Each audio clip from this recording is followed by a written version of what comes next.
Hi everyone, this is Bob Rotruck reporting from the Dunkin' Donuts Center in Providence, Rhode Island. Today, the Adirondack Phantoms playing a Sunday afternoon game at 4 o'clock, and it's just the second time this year for Adirondack to play 3 games in 3 days, and it's a quick turnaround from the game last night, the Saturday night victory, and what a thriller it was. And you see behind me, we're already getting a little hockey going on, and there goes the goal horn for the youth hockey game that's taking place inside the Dunkin' Donuts Center, so all the kids out there and all the parents, and they're having a good time too. Anyway, for today's game, the Adirondack Phantoms, they come in riding that emotional high, I think, from what was a great win yesterday.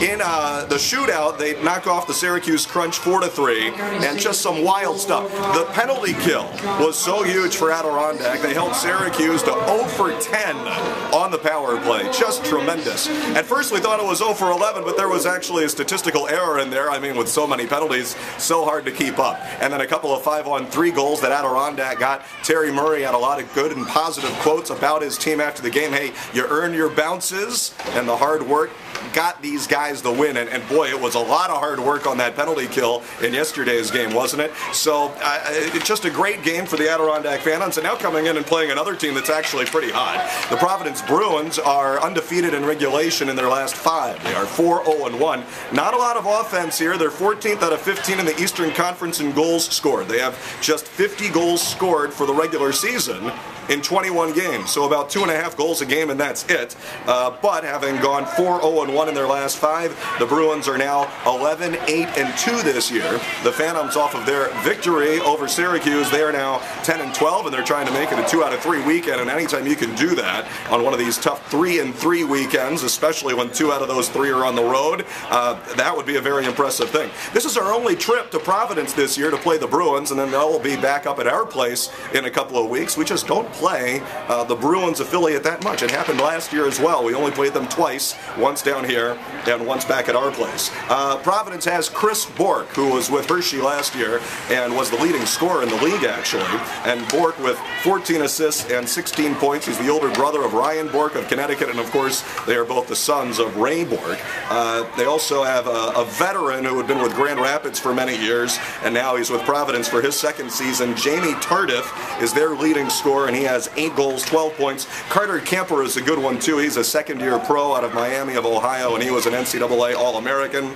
On and on it goes. Maxime Suave is very good as well. 4 goals and 6 points. He was a second-round pick of the Bruins in 2008 out of the Quebec Major Junior League. For Adirondack, Braden Shen. It had been a while since he had been scoring, but he lit it up for 2 goals yesterday.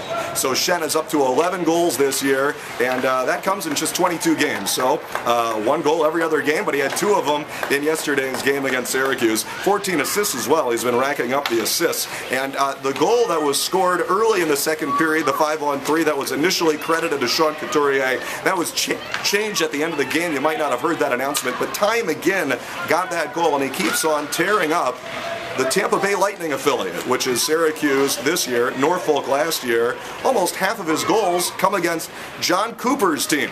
Not exactly sure why that is. He's not sure either, but it is kind of funny. He has 7 goals this year, does McGinn, and 3 of them have come against Syracuse. He scored 5 out of his 12 goals last year against that same team when they were Norfolk. The Phantoms are coming off of a game, and one of the best games that I've ever seen. It was just a tremendous game.